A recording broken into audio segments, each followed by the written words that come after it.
बड़े बुजुर्ग कह गए हैं कि ढेर मुँह खोल के अगर किसी को कुछ कह दो तो कभी कभी बात चुभ जाती है, नहीं कहनी चाहिए।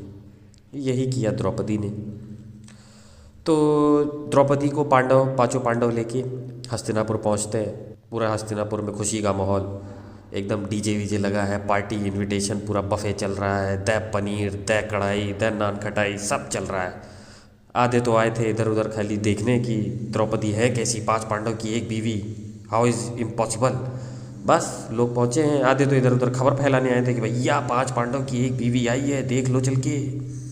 कुछ पहुँचे थे भैया बीवी कैसी भी हो, दाल में नमक सही होना चाहिए, पनीर बढ़िया होना चाहिए, आजकल केमिकल वाला आ गया है। बस फिर उसके बाद सब देख वेख के चल दिए अपना। इधर कर्ण भी देख रहे थे, उधर दुर्योधन भी देख रहे थे। कर्ण तो बेचारे वैसे ही मायूस थे, उनको तो अपॉर्चुनिटी ही नहीं मिली।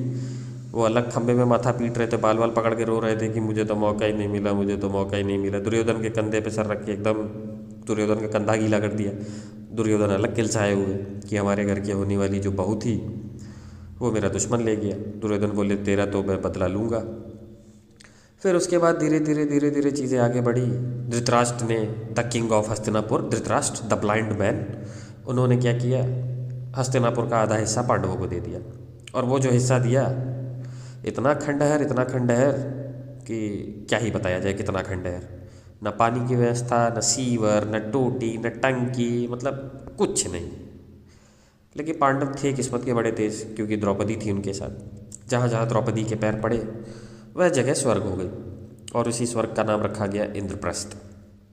अब नाम उसका इंद्रप्रस्थ रखा भी बहुत सोच समझ के गया, क्योंकि भाई किसी मायावी राक्षस ने बनाया था। अब वो था भी ऐसा कि जहाँ फर्श दिखता था वहाँ जब पानी होता था, जहाँ पानी दिखता था वहाँ फर्श होती थी। अब यही सोच के लोगों ने इनविटेशन दिया कि भैया आओ देखो हमारा महल पैसा लगा है, लोगों को जलाए थोड़ा सा। दुर्योधन को भी इनविटेशन पहुंचा, दुर्योधन पहुंचे, अरे चलो आज तो इम्प्रेस कर ही देंगे द्रौपदी को, भले हमारे दुश्मन की बीवी है तो क्या। गए भाई साहब, जहाँ फर्श था वहाँ चढ़े नहीं, जहाँ पानी था वहाँ चढ़ गए। और जैसे ही चढ़े पूरा शरीर लेके बचा के पनिये में गिर गए। पूरा शरीर गया भीग, शरीर भीगा, मन भीगा, आत्मा भीग गई। सभा में सारे हंसने लग गए कि भैया धृतराष्ट्र का बेटा पानी में गिर गया, समझ नहीं पाया, भौचक्का हो गए भाई साहब।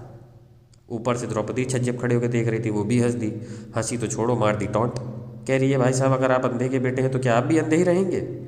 बस डैडी का अपमान बर्दाश्त हुआ नहीं दुर्योधन से। चलो डैडी छोड़ो, डैडी तो अंधे है ही, मैं तो खुली आंख से देख रहा हूँ तब भी गिर गया।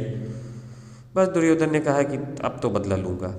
बस फिर आगे कहानी ऐसे ही बढ़ती चली गई।